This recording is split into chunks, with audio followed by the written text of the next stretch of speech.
अस्सलाम वालेकुम everyone, health talk के साथ मैं हूं आपकी मेज़बान कुरतुल ऐन बख्श। उम्मीद करती हूं आप सब खुश होंगे, खैरियत से होंगे और अपने घरों में महफूज होंगे।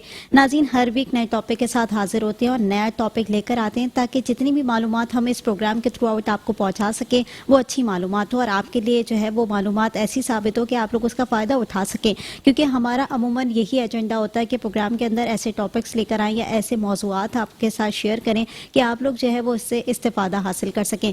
आज भी जो मैं टॉपिक लेकर आई हूँ वो इसी नोयत का टॉपिक है। यानी अमूमन हम देख रहे होते हैं कि जो हमारी आवाम है या हमारी ऑडियंस है वो जब लैब के अंदर टेस्ट कराने जाती है तो काफ़ी डिफ़िकल्टीज़ का सामना करना पड़ता है और अमूमन लोगों को अवेयरनेस नहीं होती कि बेसिकली वहाँ पर होता क्या है और किस तरीके से जो है वो लैब के अंदर जो है वो चीज़ें होती है और वहाँ डायग्नोस कैसे चीज़ों को किया जाता है। तो आज अमूमन जो है वो इसी टॉपिक के ऊपर बात होगी कि कौन से टेस्ट ऐसे होते हैं जो कि अमूमन आप लोगों को 2 से 3 महीने के अंदर करा लेने चाहिए। क्योंकि हम रेगुलर बेसिस पे देख रहे होते हैं कि अपने आप को हेल्दी तो महसूस कर रहे होते हैं लेकिन इंटरनली अपने आप को जो है वो हेल्दी नहीं, वो कहते हैं ना कि महसूस कर रहे होते। तो इंटरनली के तौर पर जो है जब आपको अपने टेस्ट कराने होते हैं तो वो कौन से ऐसे कॉमनली टेस्ट होते हैं जो कि आपको अपने 2-3 माह के बाद जो है ड्यूरेशन ऑफ टाइम के हिसाब से आपने करवाने होते हैं। तो उस हिसाब से भी हम बात करेंगे और आपकी हेल्थ के मुताबिक भी बात करेंगे कि हेल्थ को किस तरह से जो है वो आप लोगों ने देखना है और किस तरह से अपनी हेल्थ को मद्देनज़र रखते हुए तमाम चीज़ों को, टेस्ट को, और कौन कौन से टेस्ट ऐसे हैं जो कि डेली बेसिस पे भी हो सकते हैं या उसको कैसे जो है वो आपने कवर करना है और कैसे अपनी जो है कहते हैं ना लाइफ साइकिल को चलाना है या अपनी ड्यूरेशन के हिसाब से टाइम टेबल को मैनेज करना है। तो आज इस तमाम सूरत हाल पर हम बात करेंगे। तो मेरे साथ जो प्रोग्राम के अंदर आज गेस्ट मौजूद हैं वो है डॉक्टर रोमा, जो कि पेशे से पैथोलॉजिस्ट हैं। आपको वेलकम करूँगी प्रोग्राम के अंदर और रिप्रेजेंट कर रही हैं डॉक्टर ईसा लेबॉर्ट्री को। अच्छा डॉक्टर रोमा, सबसे पहले तो बताएं कैसी हैं आप, कैसे चल रहा है आपका पूरा कैरियर और किस तरीके की जॉब चल रही है आपकी? माशाल्लाह से सब कुछ बिल्कुल ठीक ठाक है और अब तो हमने देखा जैसे कोविड भी ऐसा ऐसा ख़त्म हो रहा है और चीज़ें बहुत ज़्यादा अपनी नॉर्मल लाइफ के ऊपर वापस आ रही हैं। तो अल्हम्दुलिल्लाह सब कुछ ठीक ठाक है। चलें, अच्छा सबसे पहले तो आपकी कैरियर से रिलेटेड ही बात करूँगी क्योंकि जितनी देखने वाली हमारी ऑडियंस होती है उन्हें अमूमन पता नहीं होता कि पैथोलॉजिस्ट का काम क्या होता है। और हम जब जा रहे होते हैं ना लेबॉर्ट्री के अंदर तो हम देखते हैं कि लोग मुख्तलिफ जो है सेक्शंस पे डिवाइडेड होते हैं और वो अपना अपना काम कर रहे होते हैं। कोई सैंपल ले रहा होता है, कोई डिफरेंट काम कर रहा होता है, कोई अंदर काम कर रहा होता है। तो ये तमाम चीज़ें आप मुझे बताएं, सबसे पहले इस पर रोशनी डालें कि बीइंग अ पैथोलॉजिस्ट क्या काम होता है? बीइंग अ पैथोलॉजिस्ट जो है हमें बेसिकली ये होता है कि जब भी किसी डॉक्टर के पास जाते हैं, जो आपका प्राइमरी कंसल्टेंट है, हम उसको मेडिकल लैंग्वेज में ही बोलेंगे, जिसको आपने सबसे पहले दिखाया, जो आपका फर्स्ट कंसल्टेंट होगा, वो आपको आपकी दवाइयों के साथ सर्टेन टेस्ट लिख के देगा। बहुत सारे लोग ये समझते हैं कि टेस्ट ज़रूरी नहीं है, लेकिन टेस्ट एक एडवांस नॉलेज है कि जो कुछ भी आपकी बॉडी में चेंजेस आ रही हैं या जिस चीज़ की वजह से आप बीमार हो उसको कंफर्म करने के लिए ये ज़रूरी हो गया है। ठीक है, तो वो टेस्ट करवाने के लिए जब आप लैब आते हो तो लैब के अंदर क्या होता है कि लैब के अंदर जब आपने ब्लड सैंपल दे दिया, वो जाके वहाँ पे मशीन के ऊपर लग भी गया, तो वहाँ पे भी ना एक डॉक्टर बैठा है, वो अपने शोबे में स्पेशलाइज्ड है और उसको हम पैथोलॉजिस्ट बोलते हैं। ठीक है, वो भी ऐसा नहीं है कि वो एमबीबीएस नहीं है, वो भी उसने भी एमबीबीएस किया, उसके बाद उसने भी स्पेशलाइजेशन किया in the field of pathology.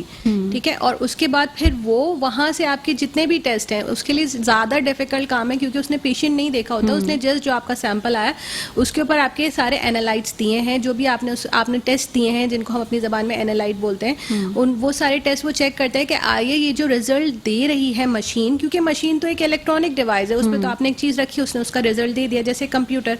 तो आइदर ये सही है भी, ये पेशेंट की कंडीशन से मैच करते भी हैं कि नहीं है, तो फिर उसके बाद वो रिपोर्ट वेरीफाई करते पैथोलॉजिस्ट और वो फिर आपको मिलती है, तो आप अपने फर्दर डॉक्टर को दिखाते हो। अच्छा, इसी तरह पैथोलॉजी में ना सिर्फ एक सेक्शन नहीं है कि आपने ब्लड दे दिया और काम हो गया, इसको हमने डिवाइड किया हुआ है माइक्रोबायोलॉजी में, जहाँ पे भी जो भी आपके बैक्टीरियाज और वायरसेस वगैरह जो आते हैं वो डायग्नोस होते हैं। एक सेक्शन होता है जिसमें आपके सारे अमूमन टेस्ट होते हैं, जिसको हम बोलते हैं केमिकल पैथोलॉजी। केमिकल पैथोलॉजी का रोल इसलिए ज़्यादा है कि उसमें सारे रूटीन में भी आ जाते हैं, जैसे आपने यूरिया क्राइटेनिन करवा लिया, इलेक्ट्रोलाइट्स करवा लिया, ये सारे टेस्ट, LFTs करवा लिए, लिपिड प्रोफाइल, और इसकी एक स्पेशल ब्रांच है जिसमें आपके जितने हार्मोन्स होते हैं, वाइटामिन होते हैं, इससे रिलेटेड जितने टेस्ट होते हैं वो सारे उसके अंदर आते हैं। इसके साथ इसमें एक फील्ड है हेमेटोलॉजी। हेमेटोलॉजी के अंदर क्या होता है कि जो भी आपका CBC है, जो बहुत कॉमनली आप बोलते हैं एक ब्लड करवा लो CBC, तो उस CBC के अंदर क्या चेंजेस आ रहे हैं वो उधर देखा जाता है। तो मतलब आपने तो एक जाके ब्लड दे दिया, लेकिन वो फर्दर डिवाइड होता है, डिफरेंट सेक्शंस के अंदर डिवाइड हो जाता है। ठीक है, अच्छा अगर मैं लेबॉर्ट्री की बात करूँ, जैसे हम डायग्नोस की बात करें कि अमूमन जैसे कि हम ब्लड देकर आ गए, कॉमनली कोई भी पेशेंट है या कोई भी अपना टेस्ट कराना चाह रहा है तो वो लेबॉर्ट्री के अंदर जाके अपना ब्लड तो देकर आ जाता है, उसका काम वहाँ तक ख़त्म हो जाता है। लेकिन अगर मैं लेबॉर्ट्री की बात करूँ तो अगर ब्लड देने के बाद या कोई भी सैंपल देने के बाद जब सैंपल आपके पास आ जाता है तो डायग्नोस में कितनी मुश्किलात आती हैं या नॉर्मली डायग्नोस हो जाता है इजीली? नॉर्मली तो देखिए डायग्नोस हो ही जाता है क्योंकि हमें पता है, हमने उसको स्पेसिफाई किया हुआ डिफरेंट ट्यूब्स में कौन सा ब्लड किस सेक्शन में जाना है। अब पेशेंट ने तो ब्लड दे दिया, उसका तो काम यहाँ खत्म हो गया। उसके बाद एक पैथोलॉजिस्ट का और उसकी पूरी टीम का काम शुरू होता है कि उसने जो डिफरेंट बॉटल्स में, जैसे आपने भी देखा होगा, कोई रेड कैप के साथ होती है, कोई ग्रे कैप के साथ होती है, तो वो आइडेंटिफिकेशन ही है कि कौन सा किस डिपार्टमेंट में जाना है। फिर फर्दर उसको सैंपल को सेपरेट करना है, क्या टेस्ट लगाने हैं, तो वो तो वैसे हो ही जाता है। लेकिन जहां बात ये आती है, हम एक चीज कहते हैं अपनी जबान में क्रिटिकल वैल्यूज। क्रिटिकल वैल्यूज का बात ही होती है कि या तो बहुत ज्यादा हाई चली गई है या बहुत ज्यादा लो है। बाज चीज़ों में तो ये लाइफ एंड डेथ का मसला भी बन जाता है। तो वो फिर हम ये है कि हमारा तो ये प्रोटोकॉल है कि फिर हम पेशेंट से या तो इधर हिस्ट्री लेता है एज ए पैथोलॉजिस्ट या पेशेंट से इंक्वायर करते हैं कि ऐसा क्या मसला हुआ है, और अगर ऐसा कुछ नहीं है तो फिर हम टेस्ट को दोबारा रीरन करके देखते हैं या दोबारा फ्रेश सैंपल्स उसको करके देखते हैं ताकि हम अपने आप को कोरिलेट कर सकें। ठीक है, यानी ये इसी तरह से भी हो सकता है कि दोबारा से फ्रेश सैंपल लेकर भी उसको दोबारा किया जा सकता है। ठीक है, ताकि ये सेटिस्फेक्शन लेवल जो है वो स्ट्रांग हो सके। अच्छा, अगर मैं किसी भी वायरस की बात करूं या किसी भी वेरिएंट की बात करूं, जिस तरीके से अभी आप देख भी रही हैं कि कोविड का दौरानिया क्या है और क्या एक नया नया वेरिएंट जो है वो डिफरेंट तरह के निकलते अभी तक निकल ही रहे हैं। तो अगर एक लैब की बात करूँ तो लैब के अंदर एक वायरस और एक वेरिएंट को आइडेंटिफाई करना या डिटेक्ट करना कितना मुश्किल टास्क आप समझती हैं होता है? अब तो काफ़ी एडवांस चीज़ें चली गई हैं, काफ़ी एडवांस टेक्नोलॉजीज़ आ गई हैं, ऑटोमेशन के ऊपर काफ़ी काम हो गया है कि हमने जिस मशीन के ऊपर चीज़ें रखी। लेकिन उसके साथ ये होता है कि क्योंकि ऑब्वियसली हमारे पास सैंपल आया, हमने पेशेंट की हिस्ट्री बाद में ली होती है, पेशेंट को हमने देखा नहीं होता, तो हमें उन चीज़ों के साथ ना हमारे अपने कुछ पैरामीटर्स सेट होते हैं जिनको हम अपनी ज़बान में कंट्रोल्स बोलते हैं। तो वो कंट्रोल्स हमें गाइड करते हैं कि आइदर हम अपनी जो भी हमारा ट्रैक है उस पर हम सही जा भी रहे हैं या हम कहीं से इसको जो है ना हमने कोई चीज़ मिस की है। तो चीज़ें बेहतर तो हुई हैं, चीज़ें जब से डायग्नोस्टिक का इम्पोर्टेंस और डायग्नोस्टिक का रोल सामने आया है तो चीज़ें मॉडिफाइड भी काफ़ी हुई हैं। और फिर अकॉर्डिंगली ये होता है कि बास कुछ चीज़ों में चैलेंजेस हैं अभी भी, क्योंकि हमारे यहाँ मैं अगर ओवरऑल बात करूँ पाकिस्तान की, तो हमारे यहाँ जेनेटिक लेवल के ऊपर अभी इतना काम नहीं शुरू हुआ, जिसकी बहुत ज़रूरत है आगे कि ये स्टार्ट हो, ताकि बहुत सारी चीज़ें जो हैं वो मतलब एक बेसिक चीज़ से निकल के उस लेवल पे चली गई हैं, तो वो बहुत एडवांस चीज़ें हैं। तो उनको सीखना, उनकी ट्रेनिंग लेना, उनके बारे में नॉलेज गैदर करना। फिर हमारे यहाँ रिसर्च का इतना ज़्यादा रोल नहीं है जो पार्ट नहीं प्ले करता, क्योंकि हम भी ज़्यादातर रिसर्चेस वो नहीं करते। तो डॉक्टर ईसा तो इस पर अब काफ़ी काम भी कर रहा है और हमारी यही कोशिश है कि हम इसको फर्दर जितनी ज़्यादा न्यू टेक्नोलॉजी सामने आती जा रही हैं हम उनको मॉडिफाइड करें और उनको एक्सेप्ट करके उन चैलेंजेस को ओवरकम करें। ठीक है, जैसे कि आपने बताया कि अब तो काफ़ी एडवांस टेक्नोलॉजी आ गई है जिसकी वजह से अब इतना ज़्यादा मुश्किल टास्क नहीं लगता। लेकिन अगर मैं कोविड के स्टार्टिंग की ड्यूरेशन की बात करूं तो उसमें तो एक अफरा तफरी का आलम था और तमाम चीज़ें बड़ी पैनिक वाली थी, और जिस तरह से हमने देखा कि लेबॉर्ट्री में रश लगना शुरू हो गए, लोगों के टेस्ट होना शुरू हो गए, क्योंकि PCR टेस्ट होता था उस वक्त और PCR टेस्ट अभी भी होता है। तो PCR टेस्ट जो करना पड़ा और जिस तरीके से उस वक्त जिस तरह की अफरा तफरी का आलम था, उस वक्त कैसा महसूस किया कि लेबॉर्ट्री के अंदर कितना डिफिकल्ट टास्क था? वो तो खैर काफ़ी चैलेंजिंग वक्त था, क्योंकि हमने ये देखा कि एकदम ऑल ऑफ अ सडन पूरी दुनिया ही बंद हो गई ना। मतलब आपकी जो शिपमेंट्स आनी है, जो आपको चीज़ें चाहिए, वो भी एकदम बंद हो गई हैं, क्योंकि उसकी सेफ्टी रिक्वायरमेंट्स भी काफ़ी हैं। सेफ्टी कैबिनेट्स हैं उनके, वो जो हम VTMs जिनके अंदर हम सैंपल लिया करते थे, वो एकदम ही सब कुछ बंद हो गया, पाकिस्तान में अवेलेबल नहीं है। खैर चैलेंजेस तो काफ़ी थे उसमें, लेकिन अल्हम्दुलिल्लाह अल्लाह ने साथ दिया और हमने उसको ओवरकम किया। अच्छा, मैं इसमें एक चीज़ ऐड करना चाहूँगी कि जो हम PCR की बात करते हैं ना, PCR कोई स्पेसिफाइड नहीं है कोविड के लिए कि मैं ये कहूँ ना कि अगर कोविड जा रहा है तो PCR भी खत्म हो गया। PCR इज़ वेल और चीज़ों के लिए भी होता है। लाइक जैसे मैं आपको बात करूँ कि हमें जब भी हेपेटाइटिस B और C किसी का से अबाउट पॉजिटिव आ गया तो उसने अब इसको पता करना है कि ये कितना मेरी बॉडी में फैल चुका है। लाइक आइदर मैं किसी लोअर लेवल पे वायरस का लोड डिटेक्ट कर पा रही हूँ, तो इसके लिए भी PCR होता है। ठीक है, मतलब इसका डायग्नोस्टिक या टेस्ट जो है वो PCR इसके लिए भी होता है। हेपेटाइटिस भी है और दूसरी चीजें भी हैं जिनके लिए PCR अवेलेबल होता है। और सो व्हाट वो इसी तरह नहीं होता जिस तरह हम कोविड करते हैं, डिपेंड ऑन कंडीशंस। हाँ, कंडीशंस के ऊपर डिपेंड करता है। लेकिन PCR को अगर हम ये समझे कि PCR सिर्फ कोविड के लिए बना था और कोविड के साथ खत्म हो जाएगा, तो PCR तो एक टेक्नोलॉजी है। पॉलीमरेज चेन रिएक्शन, तो ये इसके साथ खत्म नहीं होगा। पीसीआर और टेक्नोलॉजीज के अंदर भी और डिजीजेस के अंदर भी जो टेस्ट है उनके लिए भी यूज होता है। ठीक है। अच्छा, जैसे कि हमने बात की थी अभी, मैंने आपको कहा कि स्टार्टिंग का दौर जब आपने देखा तो बड़ा अफरा तफरी थी और लोगों ने बड़ी तादाद में टेस्ट करवाए और टेस्ट की तरफ भागे, क्योंकि कॉमनली सबको सिम्टम्स थे और सबने टेस्ट नहीं भी थे तब भी कराने थे, क्योंकि बहुत सारे लोग इदारों में काम कर रहे थे, बहुत सारे लोग ऑफिस में काम कर रहे थे, तो एक खतरा था। तो तमाम लोगों के लिए टेस्ट बड़ा जो है परमानेंट हो गया था।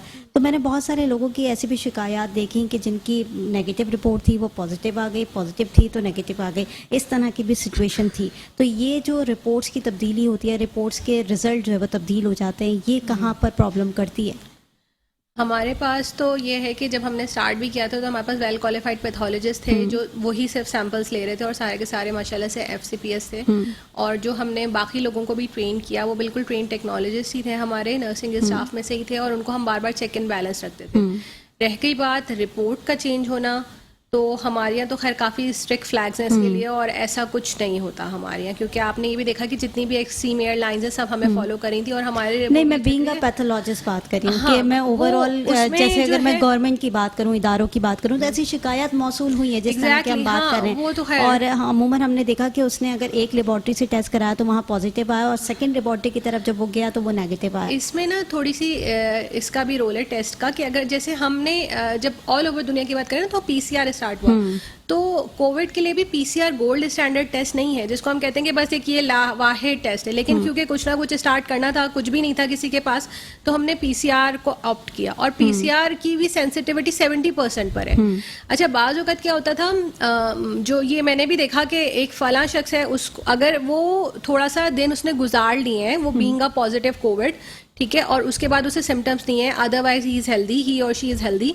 और फिर वो जाके किसी और लैब से करवा लेता है। तो इसमें दो चीजें थी कि आइदर दोनों जगह की सैम्पलिंग टेक्निक सही थी कि नहीं थी, सेकेंडली ये कि आपने ड्यूरेशन आपका क्या था टेस्ट करवाने का, आपने मतलब उन्हीं 14 डेज में किया जो आप क्वारंटाइन पीरियड में थे, तो ये चीज थोड़ी सी है। बाकी जो कोविड का अपना भी प्राइमरी स्टैंडर्ड अभी तक नहीं बना, उसका कोई रेफरेंस स्टैंडर्ड नहीं है, हम इसको गोल्ड स्टैंडर्ड नहीं बोलते। गोल्ड स्टैंडर्ड इसका एक टेस्ट है, जीन सीक्वेंसिंग टेस्ट। पाकिस्तान में तो वो अभी अवेलेबल नहीं है, लेकिन अदर देन दैट चाइना वगैरह इसको फॉलो कर रहे हैं। उसमें बेसिकली होता ये है कि डायरेक्टली ब्रोंक्स लंग से आपका सैंपल लिया जाता है। वो हर एक के लिए पॉसिबल नहीं है, उसके लिए आपको हर वक्त ही कंसल्टेंट की जरूरत पड़ेगी। हर दूसरा टेक्नीशियन उठ के ये सैंपल इस तरह से नहीं ले सकता, क्योंकि वो एक प्रोसीजर है, आपको NG डालनी पड़ेगी, फिर उससे आपको पूरा सैंपल लेना पड़ेगा।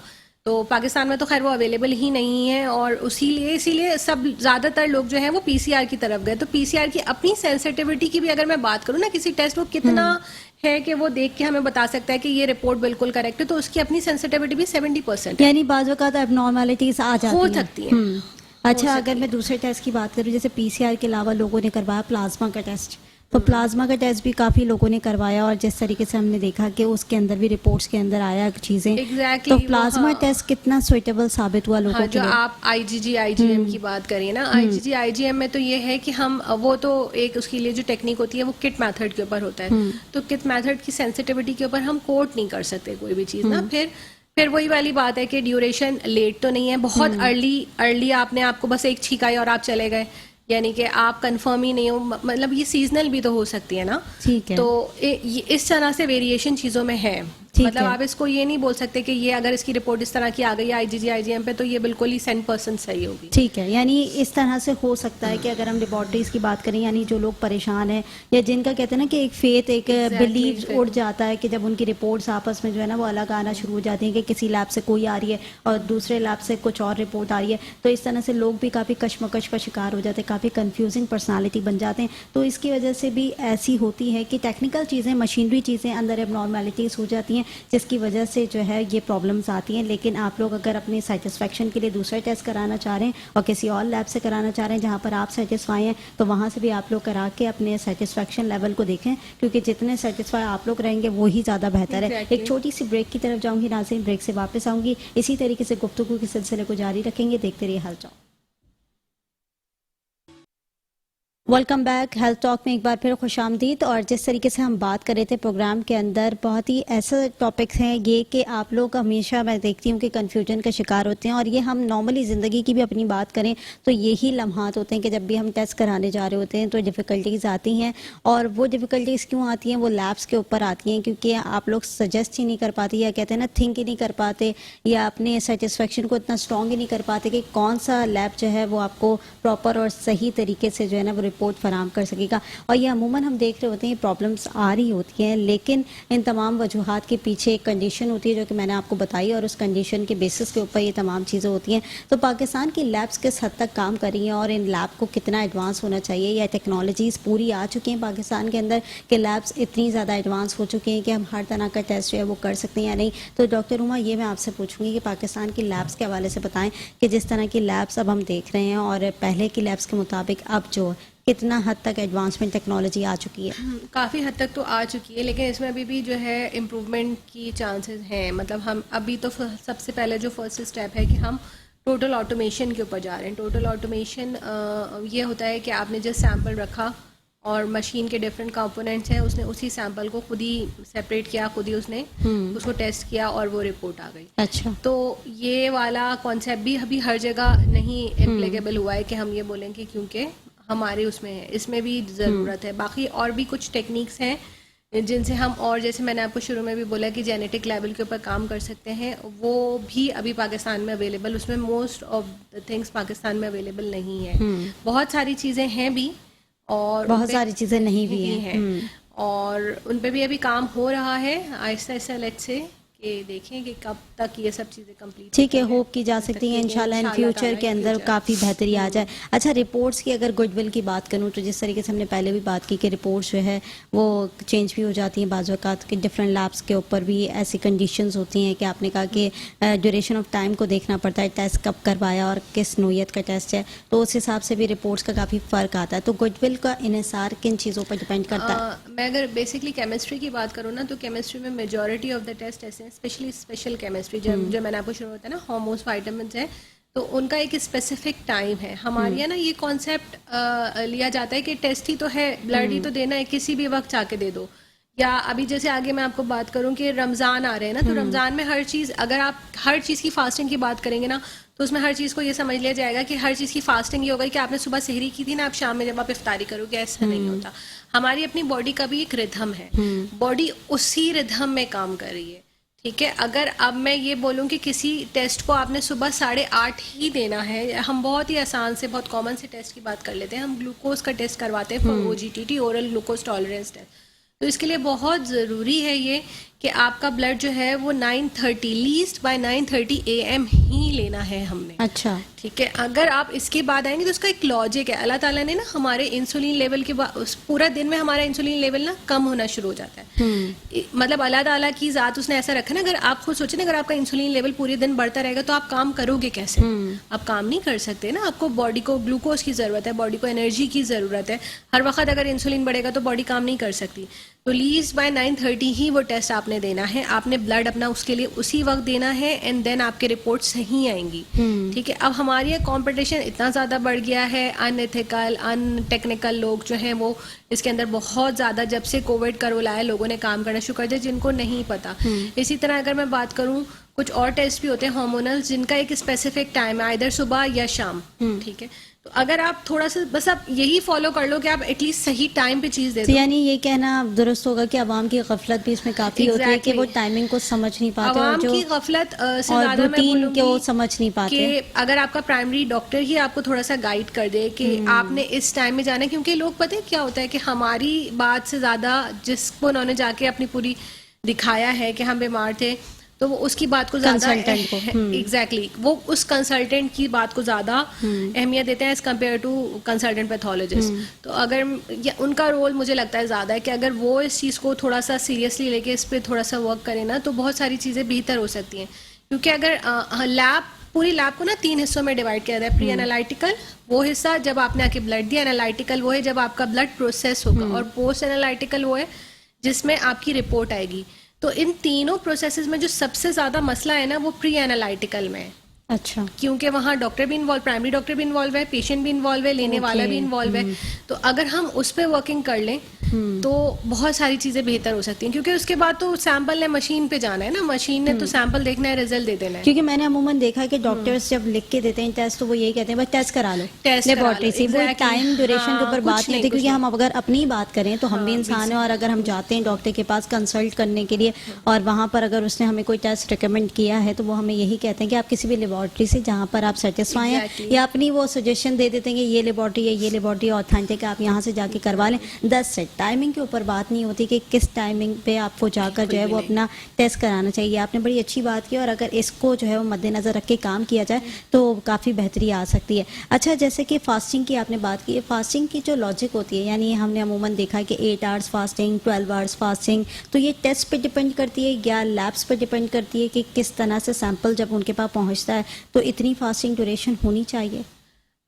जो जिस चीज़ का आप टेस्ट करवाने जा रहे हो, जिसको हम आम जबान में टेस्ट या एनालाइट बोलते हैं, ये उस चीज़ के ऊपर डिपेंड करती है, पहली बात। दूसरी बात, ये हर चीज़ की मैं बोलूँगी कि फास्टिंग के लिए ज़रूरी नहीं है आपने वो रात से लेकर सुबह तक ही करनी, और हर चीज़ के लिए ये भी ज़रूरी नहीं है कि जो है ना आपने वो जो किसी भी वक्त की आप फास्टिंग कर लो। जैसे मैं अगर आपको बात करूँ ग्लूकोज की स्पेसिफिकली, तो वो रात से सुबह तक ही होनी चाहिए। इसी तरह अगर मैं लिपिड प्रोफाइल की बात करूँ तो वो एग्जैक्टली 14 घंटे की फास्टिंग है। अब वो आप सुबह से शाम कर लो, रात से सुबह कर लो। रात से सुबह हमारी, मैंने आपको बताया ना, हमारी बॉडी का भी एक रिदम है। सुबह के वक्त कुछ चीज़ें बढ़ेंगी, रात के वक्त कुछ चीज़ें कम होंगी। तो अल्लाह ताला ने भी रात इसीलिए बनाई है कि आप रात में सो जाओ, रात में आपने खाया पिया, आप सो गए, 12 घंटे आपने बना ली, और सुबह आके आपने वो ब्लड सैंपल हमें दे दिया। तो जो अर्ली मॉर्निंग्स या मॉर्निंग सैंपल्स होते हैं ना, वो सबसे अच्छे होते हैं। सही, ठीक है, लेकिन कुछ लोग होते हैं, कुछ लोगों का तो खैर आप कहो रूटीन ही ऐसा है कि उन्होंने नाइट ड्यूटीज करनी है, सुबह तो वो उनका एक बरसों बरस यही रूटीन चल रहा है, तो हो सकता है उनकी बॉडी का रिदम मेटाबॉलिज्म डिफरेंट होता है, चेंज हो गया। और जो लोग ये कि नहीं हमें स्पेसिफिकली बोल ही दिया गया सुबह में लेने, तो ऐसा नहीं है, कंडीशंस वेरी करती हैं, लेकिन अच्छा टाइम, रिलायबल टाइम मॉर्निंग का होता है कि जिस वक्त आपको सैंपल देना चाहिए, जो आप फास्टिंग की बात करते हैं। ठीक है। और जिस तरीके से मैंने देखा है कि काफ़ी जो हमारी आवाम होती है वो शाम के अंदर भी आ रही होती है, और शाम के अंदर भी लैब्स के अंदर जो है वो सैंपल्स लिए जाते हैं, टेस्ट होते हैं, तो शाम वाला जो टेस्ट होते हैं उनके रूटीन वाले सैंपल्स तो आप कभी भी करवा लो ना। रूटीन के लिए तो ना फास्टिंग की जरूरत है ना कुछ जरूरत है, ठीक है। वो तो आप सुबह करवाओ, दोपहर में करवाओ, जैसे हम तो 24/7 सर्विस प्रोवाइड करते हैं ना, ठीक है। और हम ये कहते हैं कि वो आप कभी भी करवा सकते हो, लेकिन मैंने कहा ना कुछ स्पेसिफिक स्पेशलाइज्ड टेस्ट हैं, तो आपको जब कोई ऐसा टेस्ट लिख के दिया जाए तो आप हमसे भी गाइडलाइन ले सकते हो। हमारे कॉल सेंटर्स 24/7 ओपन है, इवन आप हमारी ब्रांचेस ऑल ओवर पाकिस्तान हैं, तो आप वहाँ से पता कर सकते हो कि कौन सा टेस्ट किस वक्त करवाना है। रूटीन के लिए ऐसी कोई शर्त नहीं है। ठीक है, ठीक है। अच्छा, अगर मैं कोविड के दौरान की बात करूं, जैसे अभी भी वो पीरियड चल ही रहा है और हम उसी में सरवाइव कर रहे हैं, तो मैंने देखा कि होम सैम्पलिंग के ऊपर काफ़ी जो है ना फोकस किया गया, और होम सैम्पलिंग के ऊपर काफ़ी काम किया गया, और उसमें हमने देखा कि घर घर जाकर घर की दहलीज पर जो है वो सैंपल्स लिए गए और वहाँ पर लोगों को भेजा गया। तो आपकी नज़र में कितना अच्छा और मुफीद साबित हुआ ये पूरा जो सिनेरियो है? ये तो खैर बहुत ही अच्छा, क्योंकि हमने जो कोविड की कंडीशंस थी उसके अंदर चैलेंजेस तो इसमें भी बहुत थे, लेकिन अल्लाह का शुक्र है, अल्लाह ने हमें सुरखरू किया इस चीज़ से भी। और as a doctor Essa laboratory team हमने इस पे काफ़ी मेहनत की, और हमने पूरा प्रोटोकॉल सेट किया, हमारी पूरी प्रॉपर SOPs हैं कि किसने किन चीज़ों के साथ, किन पर्सनल प्रोटेक्टिव इक्विपमेंट्स के साथ घर जाकर सैंपल कलेक्ट करना है, और वो सैंपल जो है किस कंडीशंस के अंदर बिल्कुल टेम्परेचर कंट्रोल कंडीशंस तक लैब तक पहुंचाना है।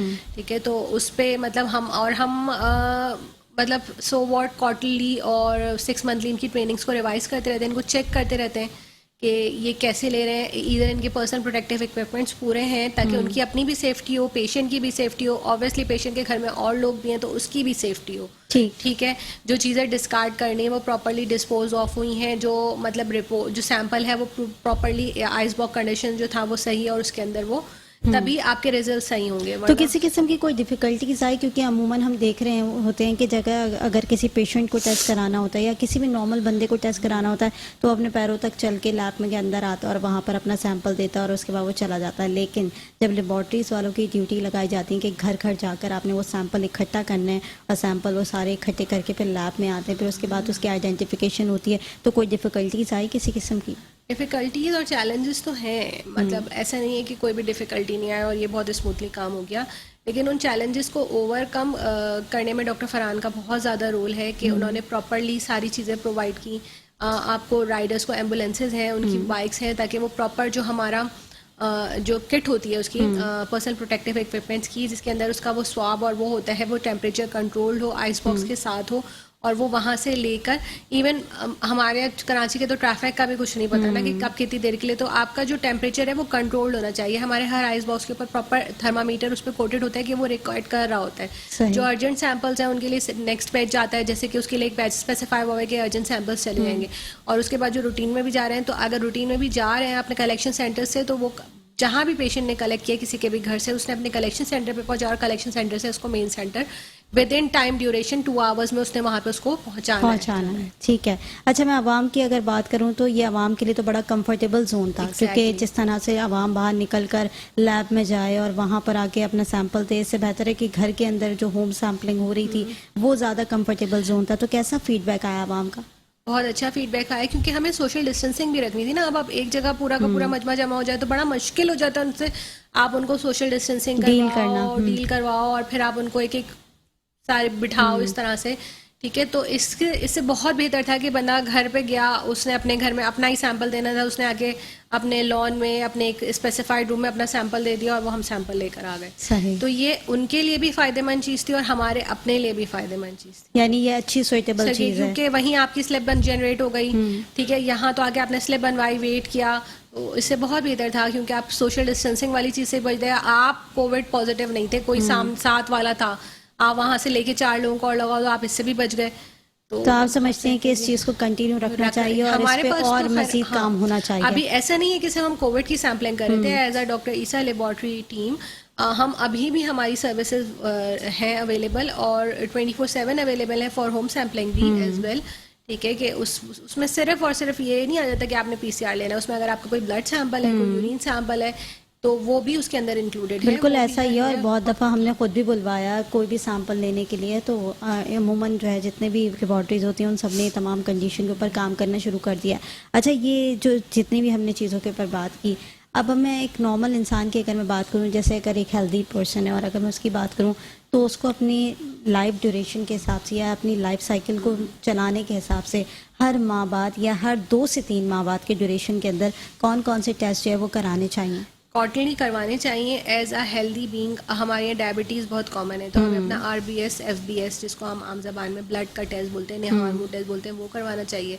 अपना CBC करवा के देखना चाहिए, ठीक है। अगर मैं आपको फीमेल्स की बात करूँ, फॉर रिप्रोडक्टिव एज फीमेल्स हैं, तो उनको अपना एक यूरिन DRB करवाना चाहिए, और इसके साथ एक टेस्ट होता है पैप स्मेयर, ठीक है। आफ्टर 30 ईयर्स ऑफ एज आपको आफ्टर 6 मंथ्स एक पैप स्मेयर का टेस्ट लाजमी करवाना चाहिए, क्योंकि हम इन चीज़ों पे बात ही नहीं करना चाहते। एक मैमोग्राम लाजमी करवाना चाहिए, ठीक है। अपना एक अल्ट्रासाउंड पेल्विस करवाना चाहिए। मैं ये नहीं बोली आप हर महीने चले जाओ और आप इतना एक्सक्लूसिव पैकेज लो और वो करवा लो, लेकिन क्वार्टरली आप इन चीज़ों को डायग्नोज करके आप करवा सकते हो। अभी जैसे गर्मियाँ आ रही हैं तो इन्वायरमेंटल चेंजेस भी हैं, और बाकी ये कि हमें अपने हाइड्रेशन स्टेटस, फिर रमज़ान भी है तो उसका ख्याल करना चाहिए। तो कुछ नहीं तो आप अपना एक यूरिया क्राइटेनिन और इलेक्ट्रोलाइट करवा के, क्योंकि हमारे यहाँ हर जगह पानी का मसला होगा। अभी पानी लोग अभी सर्दियों में पीते नहीं है, गर्मियों में ये कि अगर आप ऑफिस वगैरह में नहीं है, ठंडा नहीं है, लाइट चली गई तो आप पानी नहीं पी रहे, एटलीस्ट आप अपने हाइड्रेशन स्टेटस को देख सकते हो। आप एक अपनी ब्लड शुगर करवा के, या इवन आप अपना सिर्फ कुछ नहीं करवा, आप एक HbA1c करवा लो, जो आपकी 3 to 4 मंथ्स ऑफ शुगर की मॉनिटरिंग आपको बता देगी। तो आप उससे ये चीज़ काउंट कर सकते हो। चलो आप ये भी आपको लगता है कि नहीं मसला है, तो आप एक अपना CBC करवा लो, कंप्लीट ब्लड काउंट। उससे आपको अपना हेमोग्लोबिन का स्टेटस भी पता चल जाएगा, उसके अंदर कोई इन्फेक्शन है वो भी पता चल जाएगा, प्लेटलेट्स भी पता चल जाएंगे, ठीक है। तो फिर फर्दर ऑन आप उसको फॉलो अप पे ले सकते हो।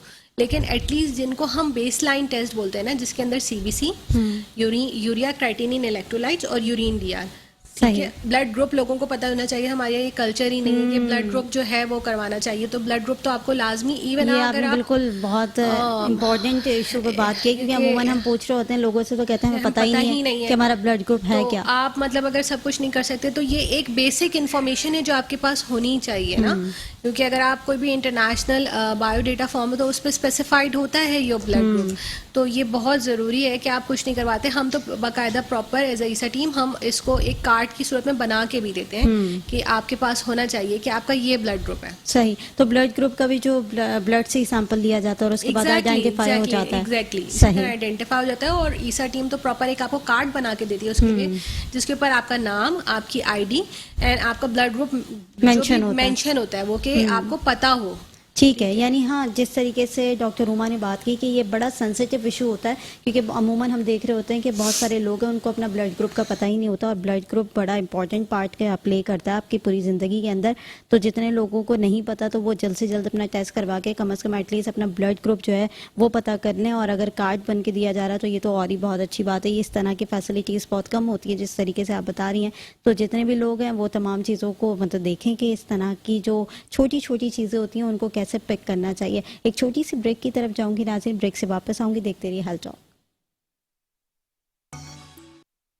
हेल्थ टॉक में एक बार फिर खुशामदीद नाज़रीन। ब्रेक पर जाने से पहले बहुत सारे सेंसिटिव इश्यूज़ के ऊपर बात कर रहे थे, यानी छोटी छोटी चीज़ों को डिस्कस कर रहे थे जो कि आपकी नॉलेज में होनी बड़ी लाजमी है। और इस तरह की चीज़ें अगर आप अपनी नॉलेज में रखेंगे तो अमूमन ये होगा कि आगे ज़िंदगी के अंदर ये चीज़ें आपके काम आएंगी। और जैसे कि हम ब्लड ग्रुप के हवाले से बात कर रहे थे या रिपोर्ट्स के ऊपर बात कर रहे थे या जिस तरह से वेरिएंट के ऊपर बात की, तो ये सारी चीज़ें ऐसी हैं कि जिसकी नॉलेज, इसकी अवेयरनेस आप तक पहुँचानी बहुत ज़रूरी थी। डॉक्टर उमा, जिस तरीके से हम लैब्स की बात कर रहे थे, लेकिन बहुत सारे लोगों के कॉन्सेप्ट की ही अगर मैं बात करूं, मेजॉरिटी लोगों का जो कॉन्सेप्ट है वो इसी तरह का कॉन्सेप्ट है कि उनको या तो गाइड इस तरह से किया जाता है कि डॉक्टर्स के पास या उनके कंसल्टेंट जो है वो इस तरह से गाइड करते हैं कि मैं किसी का नाम नहीं लूँगी लेकिन निजी लैब के पास जाकर ही आप अपना टेस्ट कराएं, तो ये लैब जो है वो सुइटेबल है, इसके रिजल्ट सुइटेबल हैं, इसकी रिपोर्ट जो है वो बिल्कुल ऑथेंटिक होगी। और अदर लैब जो डिफरेंट लैब्स हैं उधर जाने की ज़रूरत नहीं है। अमूमन ये कॉन्सेप्ट लोगों के दिमाग में बिठा जाता है। इससे ये होता है कि लोगों का जो मोराल है वो भी डाउन होता है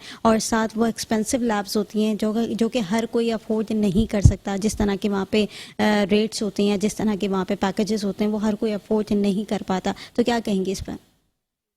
सिर्फ इतना ही बोलूँगी कि ये तो जाहिर सी बातें सारी अनइथिकल प्रैक्टिसेस है ना। तो आप जस्ट अगर आपका कोई प्राइमरी कंसल्टेंट लैब्स आपको दे रहा है कि फ़लाँ आपको लैब्स करवानी है, जो भी कुछ लैब्स हैं, तो just do what you want ना। अगर हम ईसा लैब की बात करें तो ईसा लैब के पास सारे वेल क्वालिफाइड पैथोलॉजिस्ट हैं, अंडर देयर सुपरविजन सारे टेस्ट परफॉर्म हो रहे हैं।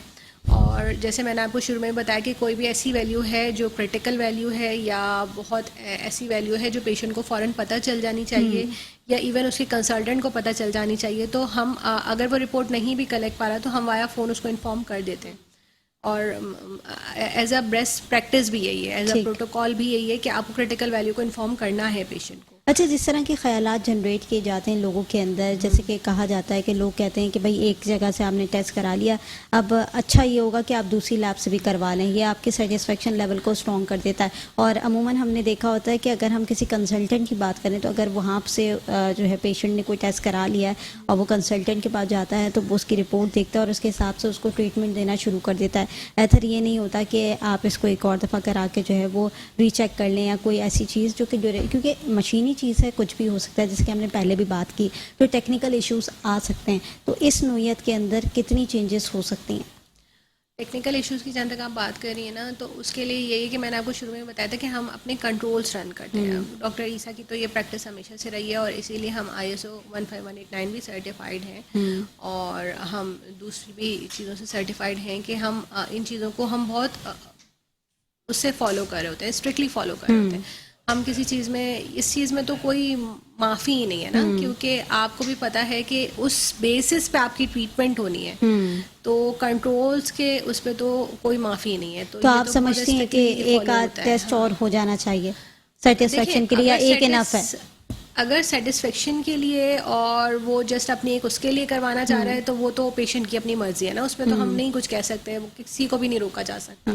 लेकिन जहाँ तक बात ईसा लेबॉर्ट्री की है तो वहाँ के टेस्ट जो है वो रिलायबल होते हैं। बिल्कुल ठीक है, क्योंकि हम हमारी पूरी टीम है वेल सर्टिफाइड क्वालिफाइड पैथोलॉजिस्ट की जो अपनी सुपरविजन में ये सारी चीज़ें करवा रही है। ठीक है, तो रिस्पांस भी उसी हिसाब से आता होगा, उसी हिसाब से सारा Exactly, फीडबैक आता होगा। अच्छा, जैसे कि हमने बात की थी हेल्दी पर्सन की, अब हेल्दी पर्सन की अगर मैं बात करूं तो उसकी ट्रीटमेंट जैसे कि मैंने कहा था कि उसी हिसाब से होती है, लेकिन रिपोर्ट अगर उसकी पॉजिटिव आ रही है या उसकी नेगेटिव आ रही है, वॉट एवर कोई भी उसका रिजल्ट आ रहा है और उसकी ट्रीटमेंट उस हिसाब से हो रही है, और अगर एक पेशेंट की बात करूँ मैं, वो नॉर्मली अपने आप को जो है वो हेल्दी महसूस नहीं कर रहा लेकिन उसकी रिपोर्ट पॉजिटिव है, तो ये क्या वजूहत होती है? डिपेंड करता है ना कि पेशेंट इस चीज़ की, देखिए इसमें तो ये चीज़ भी आ गई ना कि आप अपने आप को हेल्दी महसूस नहीं कर रहे, तो आया जो आपकी चॉइस ऑफ टेस्ट है वो सही थी। मतलब हो सकता है कि मुझे जो है वो फीवर हुआ है, मेरा गला ख़राब है, तो बजाय इसी के मैं अपने गले के लिए कोई टेस्ट करवाऊं, मैं Flu जाके का टेस्ट यूरिया करवाऊं। क्रेटिनिन करवा लूं, तो मेरे यूरिया क्रेटिनिन पे तो कोई फ़र्क पड़ना ही नहीं है ना, वो तो नॉर्मल ही रहेगा। तो अगर इसके लिए ये है कि आइदर अगर आपको नहीं समझ में आ रहा तो आप आके थोड़ा सा कंसल्ट करके पहले पूछ भी सकते हैं, ठीक है, या आप किसी डॉक्टर से लिखवा के ला सकते हैं, ठीक है। तो अब ये दो चीज़ें तो डिफरेंट हो गई ना, मेरा गला ख़राब था, करवा मैंने इलेक्ट्रोलाइट्स लिए, तो वो तो मेरे नॉर्मल ही आने हैं ना, या मुझे डायरिया था, मुझे लूज मोशन हो तो रहे थे, यानी एक हाँ, कंसल्टेंट या फिजिशियन के ऊपर डिपेंड एग्जैक्टली करता है। आप हर चीज गूगल पे देखकर और उसके मुताबिक चलेंगे तो आजकल तो ऐसा वैसे नहीं सोशल मीडिया का दौर है ना, लोग हाँ, सोशल मीडिया को इतना जो है अप्रोच कर लेते हैं कि कंसल्टेंट और फिजिशियन की भी ज़रूरत नहीं पड़ती है, उन्हें बहुत देर बाद ख्याल आता है जब हालात बिगड़ने शुरू हो जाते हैं, तब उन्हें याद आता है कि हमें डॉक्टर के पास भी जाना है। ये पैकेजेस बनाए जाते हैं, इसीलिए रूटीन चेकअप्स होते हैं कि ये कोई बिजनेस का तरीका नहीं है, ये आपको हेल्दी रखने के लिए चीज़ें बताई गई हैं कि आप इन चीज़ों से मुस्तफ़ीद हों और आप इन चीज़ों से फ़ायदा उठाएं, कि ये एवरी 3 मंथ्स या ईयरली या हाफ ईयरली अगर आप एक चीज़ें करवा रहे हैं तो आपको खुद भी अंदाज़ा होगा कि आइदर मेरी बॉडी शुगर में चेंजेस क्या है, मेरी शुगर बढ़ी भी तो नहीं है, मैं बैठी हूँ मेरी शुगर बढ़ी मुझे नहीं पता, लेकिन मैं एक टेस्ट करवाती हूँ, लेकिन तो मैं उन चीज़ों को बेहतर करने की कोशिश करूँगी। और ज़रूरी नहीं है कि खाने पीने से ये चीज़ें बढ़ें, बल्कि आपके स्ट्रेस लेवल, आपके पूरी डिप्रेशन लाइफ और साइकिल वो उस जो पे है, डिपेंड करता है। अगर हम कोविड की बात करें तो अब तो अल्हम्दुलिल्लाह हम काफ़ी बाहर आ चुके हैं, लेकिन कोविड ने तो आपको एक रूम में बिठा दिया था ना, वो क्या था, पूरी रात जागना, सुबह पूरी रात जागना मोबाइल के ऊपर, सुबह सो जाना, तो ये तो हेल्दी लाइफ हुई ही नहीं ना। तो जिसकी वजह से काफ़ी बॉडी में चेंजेस आना शुरू हो गए, तो जो नॉर्मल हेल्दी पर्सन भी था उसके अंदर भी जो है काफ़ी चेंजेस आ चुके हैं, शुरू तो हो गए। ये इन चीज़ों को अगर फ्रॉम देयर इनिशियल पॉइंट ही हम उन चीज़ों को कोट करना शुरू कर दें तो हम बहुत सारी कॉम्प्लिकेशन से बच सकते हैं। अच्छा, अगर मैं रेट्स वैल्यू के हवाले से बात करूं, यानी लैब्स जितनी भी हैं, मैं अमूमन ऑल ओवर द लैब्स की अगर पाकिस्तान के अंदर बात करूं तो जितने भी टेस्ट होते हैं वो काफ़ी एक्सपेंसिव होते हैं, और ये क्राइटेरिया जो है वो बहुत पहले से है, और लोग जो है वो कतराते हैं टेस्ट करवाने से, जो है ना, कि ज़ाहिर है वो इतनी पॉकेट उनकी इजाज़त ही नहीं देती कि वो इतने एक्सपेंसिव टेस्ट जो है वो करवाएं, और इसकी वजह से वो अपनी बीमारी को पालते रहते हैं, और वो बीमारी जो है ना, वो कहते हैं ना, नासूर की शक्ल इख्तियार कर जाती है। तो ये जो एक्सपेंसिव रेट्स का जो रेशो होता है, इसको आप क्या समझती हैं कि कोई पैकेजेस आने चाहिए? पैकेजेस बिल्कुल होने चाहिए, और हमारे काफ़ी पैकेजेस हैं भी इसके लिए, ऐसा नहीं है कि नहीं है, ईसा लेबॉर्ट्री के बहुत सारे पैकेजेस हैं इसके लिए, और उसके बाद भी अगर कोई एक ऐसा डिस्काउंट होता है तो हम प्रोवाइड करते हैं। अच्छा, जो आप समझे कि वाकई में किसी को नीड है और उसको करवाना चाहिए तो हम लाजमी करते हैं, ठीक है। और भी दूसरी चीज़ों के ऊपर डिस्काउंट्स होते हैं, मतलब डॉक्टर से बात की जा सकती है, पैथोलॉजिस्ट से बात की जा सकती है, उसके लिए ये कोई इतना बड़ा इशू नहीं है, लेकिन उस चीज़ को पालना इशू है कि आप सिर्फ इस डर से, देखिए जब तक आप बात नहीं करेंगे ना तो चीज़ें हल नहीं मसले का हल नहीं होंगी, निकलेगा। आप खुद ही सब कुछ सोचते रहेंगे तो आप पता नहीं कहाँ उस थिंकिंग में आप कहाँ निकल जाएंगे और चीज़ आप में कितना बिगाड़ कर देगी वो। तो ऐसा नहीं है। डॉक्टर ईसा ऑब्वियसली अब ऑल ओवर पाकिस्तान इसकी ब्रांचेस खुल चुकी हैं, नवाबशाह में भी हम ओपन हो चुके हैं, और बहुत सारी जगहों पे हम, इस्लामाबाद में भी हैं, लाहौर में हमारी 3 वर्किंग ब्रांचेस हैं। तो मतलब ये तो ये कि अगर आप हमारे पास आएंगे और बात करेंगे तो इसका तो हल निकाला जा सकता है, और ऐसा कोई हार्ड एंड फास्ट रूल नहीं है। यानी एक अच्छी उम्मीद है लोगों के लिए कि जो देख रहे हैं उनके लिए बड़ी अच्छी उम्मीद है कि जो अब तक टेस्ट नहीं करवाए जिन्होंने, वो ईसा लेबॉर्ट्री पे जाकर जो है वो अपनी चीज़ों को डिस्कस कर सकते हैं, साथ ही आपके डिस्काउंट पैकेजेस भी वहाँ पर मौजूद हैं, तो वो भी आपको मिल सकते हैं, ताकि आप लोग जो है ना वो जल्द से जल्द अपनी जितने भी टेस्ट हैं वो करवा सकें। अच्छा, डॉक्टर ईसा लेबॉर्ट्री की अगर मैं बात करूँ तो बहुत पुरानी लैब है, बहुत मशहूर लैब है, बहुत बड़ा नाम है डॉक्टर ईसा लेबॉर्ट्री, और अगर उसकी बात करूं तो उसके अंदर अब क्या और नई टेक्नोलॉजीज आ रही हैं जो कि कहते हैं ना कि लैब को और ज़्यादा मज़ीद बेहतर करें? बहुत सारी टेक्नोलॉजीज़ पे तो हमने काम करना शुरू भी कर दिया है, जो जैसे मैंने आपको इसका भी बताया कि सिर्फ PCR कोविड के लिए नहीं है, और hepatitis B, C, E, A, इन सारी चीज़ों के ऊपर हम काम अब कर रहे हैं। इसके अलावा हम फूड एलर्जीज़ पे भी काम कर रहे हैं। फूड एलर्जीज जो भी हैं, अभी आप गर्मियाँ आ रही हैं आगे, अभी मैंगो का सीज़न आ जाएगा, तो ये सब ऑलरेडी ईसा लेबॉर्ट्री परफॉर्म करती है और इसको और मज़ीद नई नई टेक्नोलॉजी से अपडेटेड कर रही है। सेकेंडली फिर एक होता है मॉड्यूलर सिस्टम, जिसमें पेशेंट खुद भी ये ट्रैक कर सकता है कि उसका सैंपल अब कहाँ है और कितनी देर में। वैसे ही हम टर्न अराउंड टाइम अपना जो स्पेसिफाई करते हैं, टर्न अराउंड टाइम से मतलब मेरा ये है कि कितनी देर में पेशेंट ने टेस्ट ऑर्डर किया है और उसकी रिपोर्ट उसको मिल जाएगी। अच्छा। तो वो ऑलरेडी हमारा जो है वो 2 आवर्स हम उसको कोड करते हैं, लेकिन ये उससे और कम होने की हम मजीद कोशिश करें कि with in an hour patient को रिपोर्ट मिल जाए। सही। ठीक है, तो किसी को इमरजेंसी है, कोई भी मसला है, सब वो तो हम वैसे ही अच्छा, मैं priority के यही ऊपर रखते हैं। टाइमिंग के ऊपर ही आ रही थी, क्योंकि अमूमन हमने देखा है कि लैब्स के अंदर जब टेस्ट कराने जाओ तो 1 दिन का ड्यूरेशन दिया जाता है, या 24 आवर्स दिए जाते हैं, या 46 आवर्स दिए जाते हैं कि इस ड्यूरेशन ऑफ टाइम के अंदर जो है ना वो आपकी रिपोर्ट आ जाएगी। लेकिन अब देख रही हूँ कि जैसे जैसे टेक्नोलॉजीज चेंज हो रही हैं और फास्ट लेवल पे हम जब जा रहे हैं तो इंटरनेट के थ्रू आउट भी वो आप तक पहुँच जाती है अगर आपको जल्दी नीड हो। तो ये जो ड्यूरेशन मांगा जाता है, ये क्या लैब के अंदर जो डिफरेंट चीज़ें हैं या जो लेबॉर्ट्री के अंदर टास्क हो रहे होते हैं उन तमाम चीज़ों को मद्देनज़र रख के मांगा जाता है? हाँ, लेबॉर्ट्री का नहीं टाइम होता है टर्न अराउंड टाइम, उसको आप टर्न अराउंड टाइम ही कहते हो। टर्न अराउंड टाइम, या आपने कहीं देखा होगा TAT, TAT is turn around time. Turn around time में यही है कि आपने अभी पेशेंट वो स्टार्ट वहाँ से हुआ जब पेशेंट ने टेस्ट ऑर्डर किया, लाइक उसकी स्लिप जनरेट हुई, देन आफ्टर दैट उसने पेशेंट ने सैंपल देना है, सैंपल देने के बाद उसने प्रोसेस होना है, प्रोसेस होने के बाद उसकी रिपोर्ट आनी है। ये पूरा प्रोसेस जो है ना, इसको अब मज़ीद जगहों पे तो कम कर भी दिया गया है, और हमने भी ऑलरेडी, हमारी कोशिश यही होती है कि हम इसको 2 आवर से 1 आवर में कर दें। लेकिन ये कभी कभी वेरी कर जाता है, जैसे कि पेशेंट का सैंपल रीरन करना पड़ गया, पेशेंट का सैंपल क्लॉटेड मिला, कोई भी इनसफिशिएंट वॉल्यूम मिला हमें, या हमें ऐसा लग रहा है कि पेशेंट का फ्रेश सैंपल होना चाहिए, तो ये वहाँ तो वेरी करती हैं ये चीज़ें, ठीक है। लेकिन अदर देन दैट हम कोशिश हमारी यही होती है कि हम पेशेंट को विद इन आवर रिपोर्ट जो है उसकी प्रोवाइड कर दें। और हमारी ऑनलाइन पोर्टल्स होते हैं, हमारी रिपोर्ट जब आपने रिसिट ली होती है उसी के ऊपर हमारा एक पासवर्ड और एक आईडी होती है, जिससे आपकी रिपोर्ट, जैसे ही आपकी रिपोर्ट रेडी होगी, आपके पास एक मैसेज जनरेट होगा, उस मैसेज पे क्लिक करके या आप ईसा लेबॉर्ट्री की साइट के ऊपर जाके अपना ईमेल आईडी जो आपकी जनरेशन स्लिप के ऊपर मौजूद है और पासवर्ड डाल के अपनी रिपोर्ट ले सकते हैं। ठीक है, यानी बहुत सारी ऐसी टेक्नोलॉजीज़ हैं जो कि आ चुकी हैं और उसकी वजह से काफ़ी इजी हो गया तमाम वर्क। और जैसे कि इन्होंने कहा कि अब ऐसा भी होता है कि बाज़ वक़्त जो है वो फ्रेश सैंपल लेना पड़ता है, सैंपल दे के आया होता है पेशेंट, लेकिन उसके बावजूद भी फ्रेश सैंपल की ज़रूरत पड़ती है और फिर उसको कॉल करके दोबारा बुलाया जाता है ताकि वो फ्रेश सैंपल दे। या तो होम सर्विसेज जैसे कि हमने कहा कि वो स्टार्ट हो चुकी हैं, तो उससे भी जो है वो आराम से ईजीली सैंपल मिल जाता है। तो जितनी भी प्रोग्राम के अंदर आज हमने बातें की हैं वो मैं यही उम्मीद करूँगी कि आप लोग उससे कुछ ना कुछ अर्न किया होगा आपने और सीखा होगा तमाम चीज़ों को। तो बहुत शुक्रिया डॉक्टर उमा, आपने प्रोग्राम के अंदर वक्त दिया। नाज़रीन, मुझे और मेरी पूरी टीम को दीजिए इजाज़त। अगले हफ्ते नए मौजू के साथ हाजिर होंगे। अल्लाह ने के बाद।